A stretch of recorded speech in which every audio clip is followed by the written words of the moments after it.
स्वामी जी, सड़कों पे गाय घूमती हैं। भाई सड़कों पे गाय क्यों घूम रही है? सुन लीजिए जरा। क्योंकि आपने उसको पशु घोषित कर रखा है। और नहीं और कूड़ा उसको पशु सूची से हटाइए, नहीं घूमेगी, हम गारंटी ले रहे हैं। हाँ, आपके कैमरे के माध्यम से रिकॉर्डिंग कर लीजिए। वो ठीक है, आप उसको पहले पशु सूची से हटा दीजिए, हम गारंटी ले रहे हैं, हम गारंटी ले रहे हैं, रिकॉर्डिंग करके रख लीजिए। लेकिन आप उसको पशु सूची से हटाइए। प्रेम कुमार जी को एक बार ले आऊं, उसके बाद अवनीश जी आप आइए। एक्स्ट्रा कॉन्स्टिट्यूशनल नहीं हो जाएगा अगर हर नागरिक, हर आप तो हिंदू धर्म के हर नागरिक नहीं, बहुमत। देखिए, आप हर नागरिक, हमारी बात मत करिए जी। जो बहुमत का फैसला होता है आप वाले सिस्टम में, वही माना जाता है। जिसके पास एक ज्यादा वोट आ जाएगा वो लाखों वोटों को व्यर्थ बना करके स्वयं जीत जाएगा। लेकिन कॉन्स्टिट्यूशन क्या है? बहुमत ही तो कॉन्स्टिट्यूशन है। पुलिस, बहुमत अगर होगा कॉन्स्टिट्यूशन बदल लोगे आप। लेकिन गौरक्षक दल, कॉन्स्टिट्यूशन बदलने के लिए 400 पार की बात कही जा रही थी ना। आपके पास बहुमत हो, कॉन्स्टिट्यूशन भी बदल लीजिए। आपने 100 बार से ज्यादा बदल लिया है कॉन्स्टिट्यूशन को बहुमत के कारण। तो आप बहुमत की आवाज को कैसे दबा सकते हैं? ये बहुमत की आवाज है कि गाय की हत्या नहीं होनी चाहिए, बहुमत की आवाज है। आप इसकी उपेक्षा नहीं कर सकते। लेकिन इस देश में कोर्ट भी है, वकील भी है, कोर्ट है, पुलिस तो हम कहाँ कह रहे हैं? तो गौरक्षक दल अगर इनको साइड करके खुद न्याय करने लगेंगे, हाँ, खुद न्याय करेगा। तो आप अपने कानून के अनुसार उनके ऊपर मुकदमा चलाइए। हम उसको मान रहे हैं कि हम जिस देश में हैं उसका कानून मानेंगे।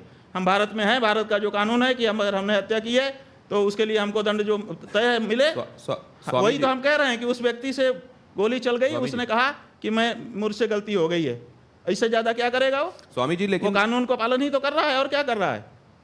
स्वामी जी, अगर आप कह रहे हैं कि शास्त्र के हिसाब से चलना चाहिए, तो दूसरे धर्मों के भी तो शास्त्र हैं, वो अपने हिसाब से चलेंगे। हाँ, तो चले ना, कहाँ मना कर रहे हैं हम? कहाँ मना कर रहे हैं? बिल्कुल हम यही चाहते हैं कि वो भी अपने शास्त्र के अनुसार चलें। क्यों नहीं अपने शास्त्र के अनुसार चलते हैं? उनके शास्त्र में लिखा रहा है कि सबसे उत्तम निवास वो है जहां पर पूरी तरह से इस्लाम हो। तो पूरी तरह से जहां इस्लाम है वहां क्यों नहीं चले जाते हैं? बताओ, हमारे बीच में क्यों रह रहे हैं वो? यही तो सवाल है। वो पूरी तरह से अपने धर्म का पालन करें, इसी के लिए 57 देश बना लिए उन्होंने। नहीं, लेकिन देश तो और अपने चले जाएं, वहां पे पालन करें। और वक्फ बोर्ड के नाम पे जहां पे नहीं है वहां चले जाएं और जमीनों को एनक्रोच कर लें। क्या चीज? वक्फ बोर्ड के नाम पे जमीनें। भाई हमारा वही कहना है कि उनको ऐसे जहां पर उनके धर्म के अनुसार का वातावरण नहीं, उनको क्यों रहना चाहिए? विशेष करके तब जब धर्म के नाम पे उन्होंने हमारे देश का एक टुकड़ा बांट लिया। तो फिर वो दारुल हरम वाला जो कॉन्सेप्ट है वो फिर उसका क्या? वही हम कह रहे हैं कि उनको अपने धर्म के अनुसार रहने की छूट है, लेकिन वो अपने वातावरण में जाके करे, वो हमारे वातावरण में हमको रहने दे। प्रेम कुमार जी को लाता हूं मैं इसमें। प्रेम कुमार जी, शंकराचार्य जी ने कई हेडलाइंस दिए हैं आज की बातचीत में। गो हत्या क्या है? गो हत्या पर आप कह रहे हैं बलि देना, किसी को मांस के हिसाब से, खाने के हिसाब से पशु की हत्या करना, गाय की हत्या करना, गाय के संदर्भ में गो हत्या, सिर्फ यही गो हत्या है क्या? भूखे गौशालाओं में मरती हुई गायें ये गो हत्या नहीं है? इसके लिए कभी आपने कोई आवाज़ नहीं? क्यों गाय गौशालाएं में गायों की हत्या, मौत, वो हत्या मैं मानता हूँ, लेकिन वो गो हत्या नहीं है क्या? उस पर भी तो कोई दृष्टि होनी चाहिए। मैं एक और सवाल रखता हूँ, मेरी आवाज़ में थोड़ी तलखी आ रही है, मैं क्षमा मांगता हूँ, लेकिन और भी बात आ रही है। नहीं, जैसे आपके मन में भाव है वैसे ही व्यक्त करिए, हम इसका स्वागत करते हैं। ठीक है मैं धन्यवाद।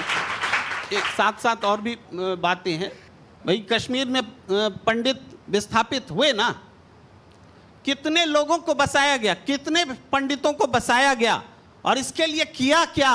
एक हिंदू धर्म के शंकराचार्य के नाते हिंदू पंडितों को वहां बसाने में क्या किया गया? आपका क्या योगदान रहा? सरकार को जवाबदेह बनाने के लिए आपने क्या किया?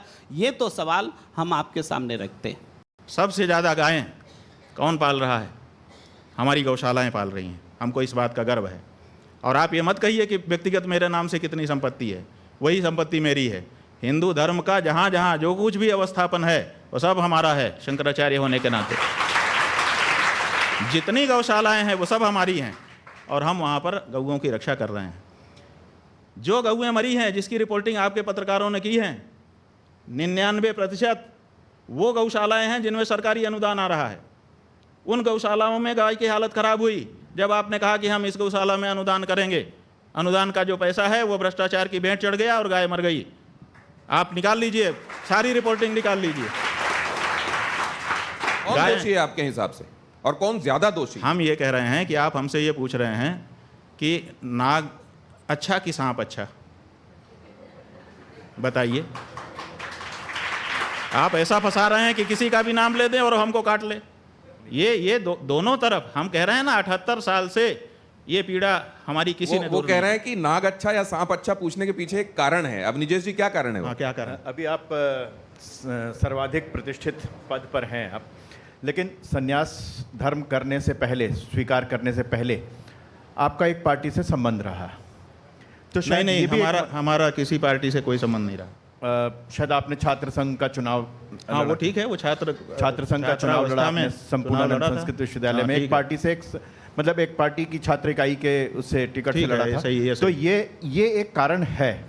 एक स्पष्ट बोलिए, आप क्या कहना चाह रहे हैं अपनी कि मतलब उस समय आज मैं, स्वामी जी हमारे लिए बहुत ही सम्मानित हैं, लेकिन एक समय जब छात्र जीवन में थे तो उस समय एनएसयूआई की टिकट पर आप वहां पर छात्र संघ के अध्यक्ष देखिए, का ये चुनाव कितना बड़ा झूठ, इतना बड़ा विद्वान पत्रकार बोल रहा है। नहीं कितना बड़ा झूठ बोल रहा है ये अच्छा, पत्रकार। अच्छा ये आरएसएस नहीं, नहीं, आप हमको प्रमाण दो कि हम एनएसयूआई से कैंडिडेट थे। ये संघ के हैं। छात्र संघ हाँ, के संघ के हैं, लेकिन झूठ बोल रहे नहीं, हैं, छात्र संघ के झूठ अध्यक्ष- बोल रहे हैं। तो ये भी छात्र अच्छी संघ बात के- है आप कि हमको अगर ये बात बताइए कहीं विमर्श में कि थी हम या है NSCI और से आपने कब- सामने कब- रखा, कब कैंडिडेट तो ये भी रहे? अच्छी बात नहीं, है। नहीं, छात्र संघ के नहीं नहीं, हम अध्यक्ष झूठ नहीं स्वीकार कर सकते। ये छात्र संघ का कैमरे में अध्यक्ष का रिकॉर्डिंग हो चुनाव रही है। लड़े थे। एक सेकंड, आपने कहा कि एनएसयूआई छात्र NSCI संघ के के अध्यक्ष कैंडिडेट का हम चुनाव कब रहे, लड़े। ये प्रमाणित करें, छात्र संघ के अध्यक्ष का और नहीं तो चुनाव माफी लड़े। मांगे झूठ फैलाने के लिए। छात्र संघ के आईटी सेल अध्यक्ष का काम चुनाव कर रहे लड़े हैं, थे। गलत बात है ये। पार्टी झूठ नहीं बोलना चाहिए। एनएसयूआई से आपने कोई कहा- भी जो बड़ा आदमी है छात्र वो झूठ संघ- बोलेगा, वो छोटा हो जाएगा। छात्र संघ, ऐसा मत करिए, आपका हम सम्मान कर रहे हैं। आपने छात्र संघ का चुनाव लड़ा था, मैं ये कह रहा हूँ। भाई, छात्र संघ का हमने चुनाव लड़ा था, विद्यार्थी परिषद से लड़ा था। अब बताइए, और अब तो विद्यार्थी ये परिषद का कैंडिडेट था मैं, विद्यार्थी परिषद से मैंने चुनाव लड़ा है। अब बताइए। वो भी एक पार्टी थी ना, ठीक है, पार्टी थी, हम कहा वो भी एक पार्टी थी ना सर। हम तो झूठ बोलने पर आपको कह रहे नहीं हैं। नहीं नहीं, वो भी एक राजनीतिक दल ठीक है, के रूप में था राजनीतिक तो ना। ये दल तो का- और भी, क्योंकि विमर्श ये चलाया जा रहा है आप लोग देश ये में। बताते हैं कि ये छात्र इकाई है, राजनीति से इसका कोई लेना देना नहीं। ज्ञानशील एकता परिषद की विशेषता, ज्ञानशील और एकता के लिए हम परिषद में गए थे, राजनीति करने के लिए नहीं गए थे। और आप अगर विद्यार्थी परिषद के ऊपर ये कहते हैं कि वो भी राजनीति की इकाई है, तो आप इसका मतलब कि अभी राष्ट्र ही नहीं जानते हैं। इसका मतलब कि आप अंदर की बात कर रहे हैं। तो विद्यार्थी वो परिषद विमर्श स्वतंत्र नहीं- इकाई इससे- है और वो छात्रों के बीच में नेतृत्व की भावना के विकास के लिए कार्य करती है। वो किसी दल का पिछलग्गू नहीं है। विद्यार्थी परिषद का कोई अध्यक्ष हो, आप उससे हमारी बात कराइए। हम विद्यार्थी परिषद में रह चुके हैं। आप हमारे ऊपर ये आरोप लगाएं कि आरोप नहीं है। हम आज- पार्टी है, आज एक बहुत गलत, बड़ी- हम राजनीतिक पार्टी नहीं है। स्वामी जी, दिनेश वो जी, आरोप दिनेश नहीं जी, एक लगा छोटी रहे। सी बात, उन्होंने आज एक बहुत बड़ी सामने साफ बात आ गई कि जो एक विभ्रम फैलाया जा रहा था, स्वामी जी के मुख से स्वयं ये बात सामने आई कि वो किसी राजनीतिक पार्टी और खासतौर से एनएसयूआई की टिकट पे नहीं लड़े। ये बहुत बड़ी सच्चाई सामने आई क्योंकि है। ऐसा क्योंकि आपके ऐसा बारे में आपके बारे में विमर्श फैलाया जा रहा था। था, इसलिए उन्होंने बात रखी। स्वामी जी, तो इससे उनसे नाराज मत होइए। ये अच्छा हुआ कि ये बात सामने आ गई। वही और हम कह जवाब रहे हैं आ ना गया। कि झूठ भी बहुत कुछ फैलाया गया है।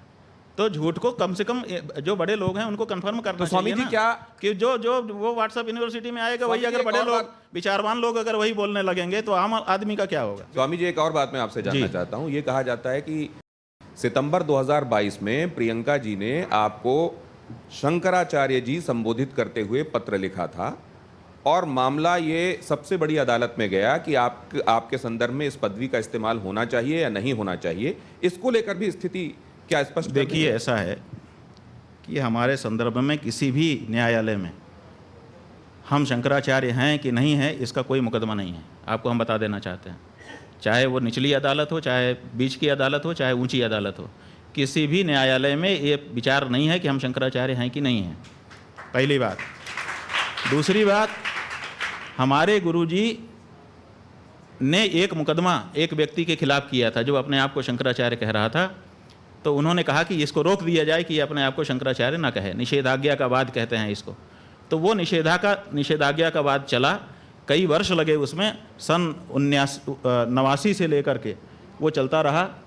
और वो अलग अलग स्तर पर निर्णित होते हुए, और जिनके खिलाफ वो मुकदमा हमारे गुरुजी महाराज ने किया था उनको बार बार रोके जाते हुए कि इनको रोक दिया जाए, रोक दिया जाए, रोक दिया जाए।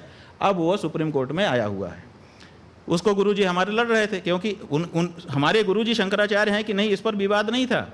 हमारे गुरुजी ने कहा कि मैं शंकराचार्य हूँ, इनको रोक दिया जाए, उस पर वो मुकदमा चला था। और वो अभी सुप्रीम कोर्ट में चल रहा था, उसको लिंगर ऑन टैक्टिस की जा रही है, क्योंकि जो प्रतिपक्षी थे हमारे गुरुजी के सामने वो सिद्ध हो गया कि वो सन्यासी नहीं है। जहाँ तक प्रियंका गांधी के पत्र की है, तो जब हमको शंकराचार्य पद पर अधिष्ठित किया गया तो देश के बहुत बड़े बड़े लोगों ने और हमारे जो सामान्य भक्त लोग हैं उन सब ने अपने अपने ढंग से, बहुत सारे लोग, लाखों लोग वहाँ इकट्ठा हुए। उसके बाद हजारों लोगों ने पार्टिसिपेट किया, सैकड़ों लोगों ने पत्र लिखे, व्हाट्सएप आदि से सूचनाएं दी, बधाई दी, ये दिया वो दिया, प्रणाम कहा। उसी में कुछ बड़े लोगों ने पत्र भी लिखे। उसमें आनंदीबेन पटेल ने भी पत्र लिखा, जो राज्यपाल हैं उत्तर प्रदेश की, और यही संबोधन के साथ लिखा। हाँ जी, उन्होंने कहा कि ज्योतिषपीठ के शंकराचार्य के रूप में प्रतिष्ठित होने पर आपको हम अभिनंदन कर रहे हैं। अनसुईया उइके जो छत्तीसगढ़ की राज्यपाल थी, उन्होंने भी पत्र लिखा। मध्य प्रदेश के शिवराज सिंह और उनके मंत्रिमंडल के कई मंत्री वहाँ उपस्थित ही रहे। जो केंद्रीय मंत्री थे प्रहलाद पटेल जी, वो वहाँ उपस्थित ही रहे, उन्होंने अपना व्याख्यान दिया, उसकी रिकॉर्डिंग पड़ी हुई है। तो ऐसी परिस्थिति में सारे ही लोग कर रहे थे। उसी में प्रियंका गांधी का भी पत्र गया। ये तो प्रियंका गांधी के पत्र जाने मात्र से हम अगर शंकराचार्य हो गए होते या प्रियंका गांधी शंकराचार्य बना सकती है, ऐसी उसकी मतलब परिस्थिति है, तो बात अलग है। अगर वो बना सकती है एक पार्टी की नेता होने के नाते, तो ये राज्यपाल लोग नहीं बना सकते, मुख्यमंत्री और केंद्रीय मंत्री नहीं बना सकते। ये प्रश्न ये लोग क्यों गए हमारे पास, और इन्होंने नहीं बनाया क्या? तो ये जो है केवल एक प्रियंका गांधी का पत्र निकाल करके उतने बंच में से, और उसको कोई दिखाए और उसको आप लोग फिर लगातार पब्लिश करें, इसीलिए तो 10 करोड़ का मानहानि का दावा हमने हाई कोर्ट में किया है। अब उसमें सबको जवाब देना पड़ेगा। तो ये जो लोग हैं, जो आप जानबूझ करके, जब कई पत्र हैं तो एक ही पत्र को क्यों दिखाया जा रहा है और उसी पत्र को क्यों हाईलाइट किया जा रहा है? क्या ये आपके गुरु भाई हैं जिन्होंने ये बात कही? जरा इसको देखेंगे और बताएंगे क्या कि क्या ये सच में आपके गुरु भाई हैं और ये जो बातें कह रहे हैं उसमें तथ्य है या नहीं? दिखाएंगे क्या प्लीज आप? अरे अमुक्तेश्वरांध्रों के लोगों को मार रही है, किडनैप कर रही है, राम भगवान की प्रतिष्ठा के ऊपर आपत्ति उठा देते हैं, सन्यासी बनकर शादियों में चले जाता है, झूठ बोल देते हैं। केदारनाथ जी का 228 गोल्ड क्या गायब हो गया। अरे भाई, अमुक्तेश्वरांध्र को पीतल क्या होता है, सोना क्या होता है, ये भी पता नहीं, क्योंकि ये भी एक डुप्लीकेट है ना। उसमें आएंगे, उसमें चिट्ठा खोलेंगे। अभी असली चिट्ठा खोला तो बहुत समस्या हो जाएगा। देखिए, हाँ ठीक है, ये देखिए, हमारे गुरुजी ने लाखों लोगों को दीक्षा दी अपने जीवन काल में, क्योंकि उनका जीवन काल बहुत लंबा रहा। 1940 से वो महात्मा हो गए थे और उनके शिष्य बनने लगे थे। आप समझिए कितना लंबा।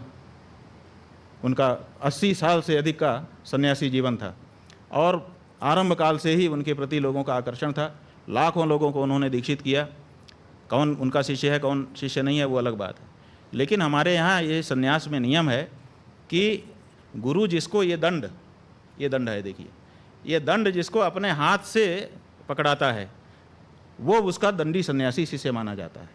और ये हमारे गुरुजी के 3 ही शिष्य थे। एक का अब देह छूट चुका है, 2 हम लोग हैं, एक द्वारका के शंकराचार्य जी हैं, एक हम हैं। इनके अलावा किसी को महाराज श्री ने अपने हाथ से दंड नहीं दिया, इसलिए उनका कोई दंडी सन्यासी शिष्य नहीं।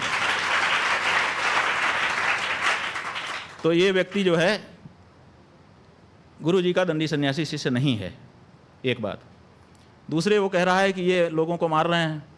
आप बताइए, मार रहे हैं तो कभी तो कोई रिपोर्ट करता? आप लोग पत्रकार हैं, कहीं तो आता कि भाई इन्होंने हत्या कर दी, कहीं किसी थाने में तो दर्ज होता हमारे खिलाफ कि इन्होंने हत्या की है, वो नहीं दिखा रहा है। फिर कह रहा है ये किडनैप कर रहे हैं लोगों को, किडनैपिंग का कोई केस हमारे खिलाफ अभी तक उसने दिखाया नहीं।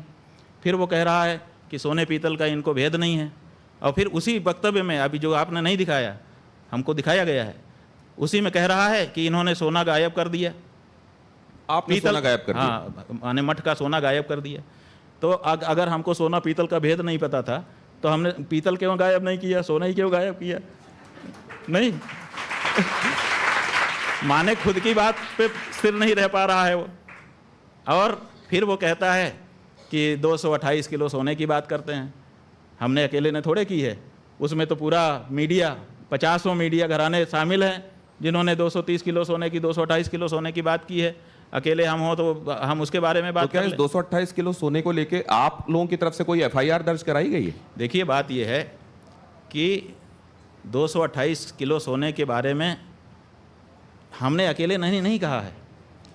सब मीडिया ने 1 महीने तक इस स्टोरी चलाई है, और जो कमेटी है, कमेटी ने उसको विज्ञप्तियां जारी की हैं, कमेटी ने वक्तव्य जारी किए हैं, और वीडियो आया है, फोटो आए हैं। वहाँ पर 6 महीने के लिए विशेष सुरक्षा की गई है सोने की। ये सब ऑन रिकॉर्ड है। क्या एफआईआर करें आप बताओ? हमारा ही मंदिर है भाई, शंकराचार्य के रूप में हमारा मंदिर है बद्रीनाथ केदारनाथ। शंकराचार्य जी ने उसका उद्धार किया है, और हमारी ही कमेटी है। हम किसके खिलाफ एफआईआर करें?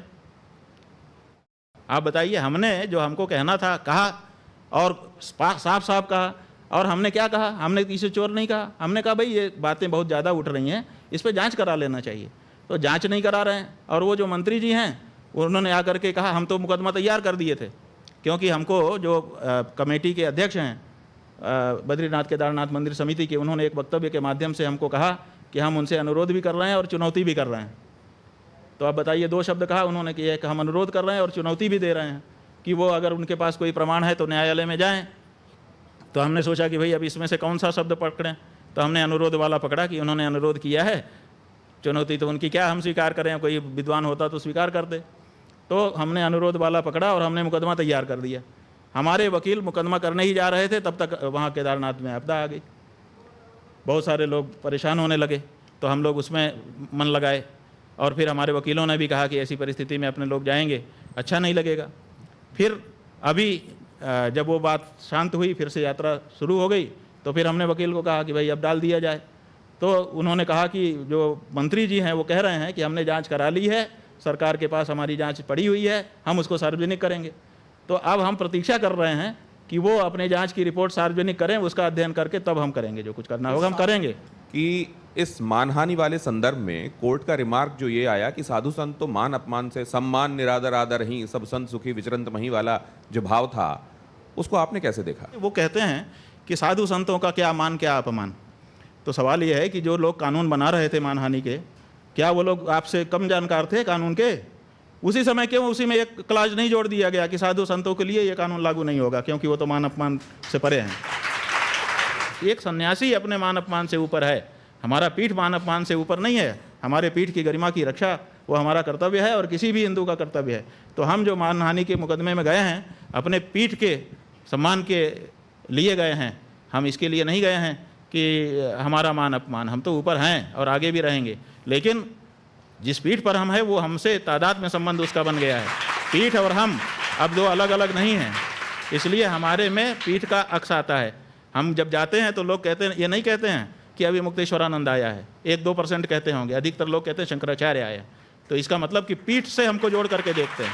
तो पीठ के महात्म्य की रक्षा करना, उसकी महिमा गरिमा की रक्षा करना जो पूर्व आचार्यों ने की है, वो हमारा कर्तव्य है, और उसके लिए हम गए हैं। ये बात न्यायाधीश महोदय को समझनी पड़ेगी, और ऐसी टिप्पणियों से बचना होगा। हम उनसे अनुरोध करना चाहेंगे आपके माध्यम से कि उनको जो टिप्पणी करना हो हम बिल्कुल रोक नहीं लगाएंगे, लेकिन वो सब लिख दें, लिखित में दें, ताकि हम उसके लिए जवाब कर सकें।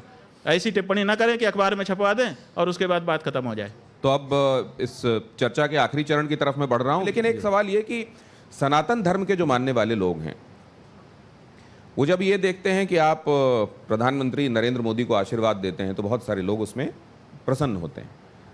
लेकिन फिर वो ये भी देखते हैं कि उद्धव ठाकरे जो बड़ी दूर तक भारतीय जनता पार्टी के साथ हिंदुत्व का ही झंडा लेकर चलते रहे, आज वो तुष्टीकरण वाले खेमे में खड़े हुए हैं, लेकिन आपका आशीर्वाद उनको भी मिल जाता है।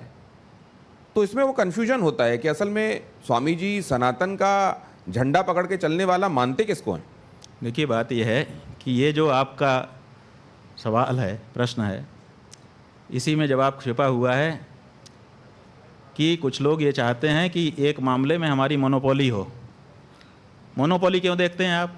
दोनों हिंदू पार्टी है, दोनों को हमारा आशीर्वाद है। शिवसेना भी तो हिंदू पार्टी है, तो आप एक को ख़त्म करके मोनोपोली क्यों करना चाहते हो? वो भी हिंदू है, उनको भी हम आशीर्वाद दे रहे हैं ताकि वो भी बढ़ें, आप भी बढ़ें। तो क्या आप ये मानते हैं कि कांग्रेस ने तुष्टीकरण किया या नहीं किया? आप इसको कैसे देखते हैं? भाई, हम इसके निर्णायक नहीं हैं, इसके निर्णायक जनता है, और जनता आगे भी निर्णय करती रहेगी।